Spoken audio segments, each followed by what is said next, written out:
La pili ni kwamba nimshukuru Mheshimiwa Rais kwa sababu broad base ilipotangazwa, sisi kama watu wa ODM tulimpatia experts wetu. Na katika wale experts mmoja wao alikuwa ni Hassan Ali Joho. Tumempatia kwa serikali na saizi anafanya kazi vizuri. Lakini mnajua katika msafara wa mamba huwa mburukenge hakosekani. Na katika siasa hii saizi wale ambao wanapiga makelele zaidi ni wale ambao walikuwa wako ndani ya serikali ya William Samoei Ruto.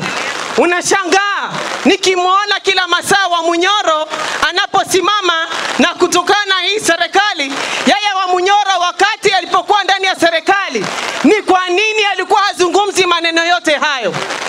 Kama kuna vitu ambavyo vinakoseka saizi, kwa sababu saizi yeye hayuko ndani ya serikali, ndio ako na mdomo wa kuzungumza.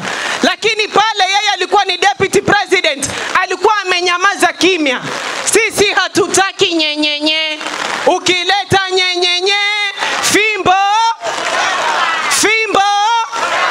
Malala na yeye ni mwingine. Malala fanya heshima. Malala wewe ulikuwa ni secretary general wa chama cha UDA. Leo umetumuliwa, umekuwa na mdomo wa kutukana watu. Malala nataka kukwambia tena kwa mara ya pili, Malala koma kiume na magari uende ukasukume. Malala fanya heshima. Wewe ulipokuwa katika serikali au kuongea kitu. Saizi unaona watu wanaenda mbele, mnataka kuleta siasa ya mgawanyiko. Nataka niwaambie labda mtazungumza huku kando kando, lakini hamuna nafasi pwani.